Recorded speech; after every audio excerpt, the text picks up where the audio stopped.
Welcome back. You want to rent a property and the landlord very much wants to rent it to you.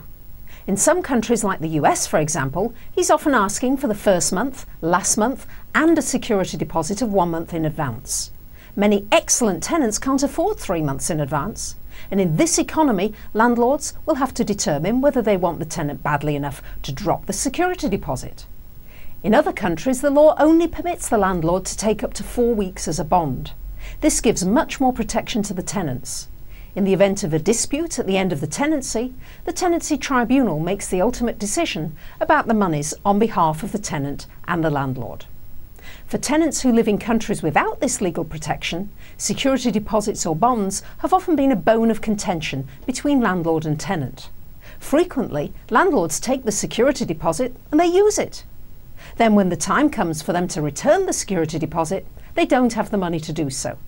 In some countries like New Zealand, and more recently in the UK, your security deposit is protected by a government agency.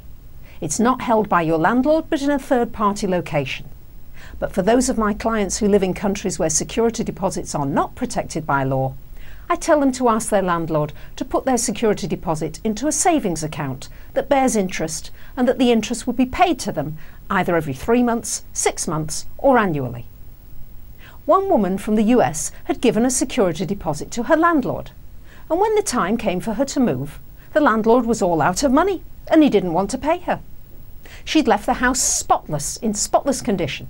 She was leaving on a Monday and she wanted to make things easy for herself, so she took one of the kitchen drawers that had all her silverware with her to her new place, so that she could just transfer the silverware into the kitchen drawer in the new place. When she called the landlord to ask him when she could get her security deposit back, he said, "I don't have the money, so I'm not giving it to you." She said, "Well, that's a shame, because I've got one of your kitchen drawers, and I'm not giving it to you until I get my security deposit back." At this point, she would not accept a cheque from him, so he had to come to her new apartment with cash. As soon as she had it in her hot little hand, she gave him back the drawer.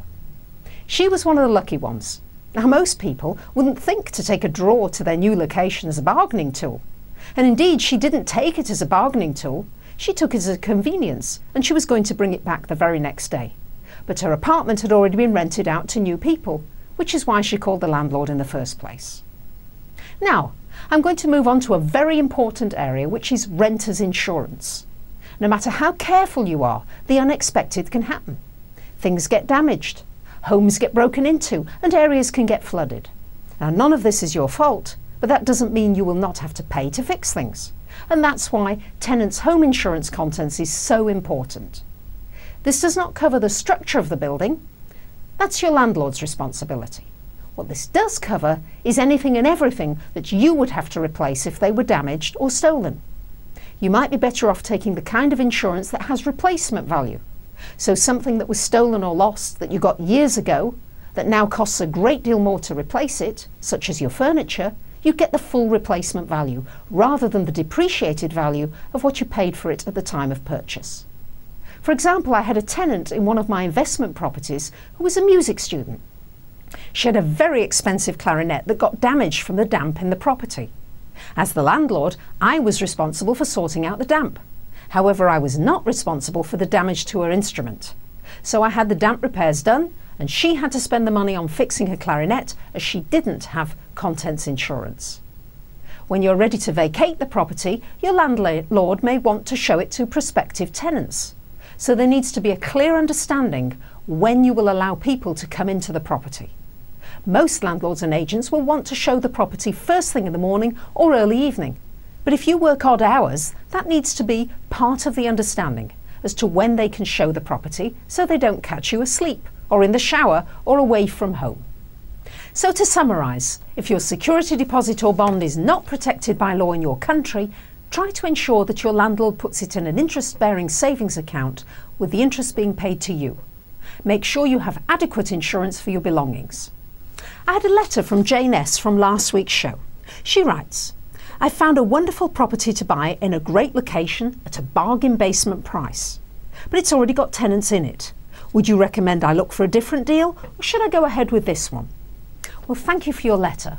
Although I've had horrendous experiences with properties that were already tenanted, I'm not going to say an unqualified no, don't take the deal.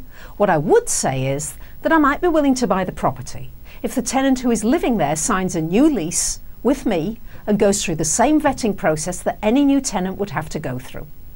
In next week's show, we'll take a look at the intermediary between the tenant and landlord and the purchaser and seller, namely the real estate agents.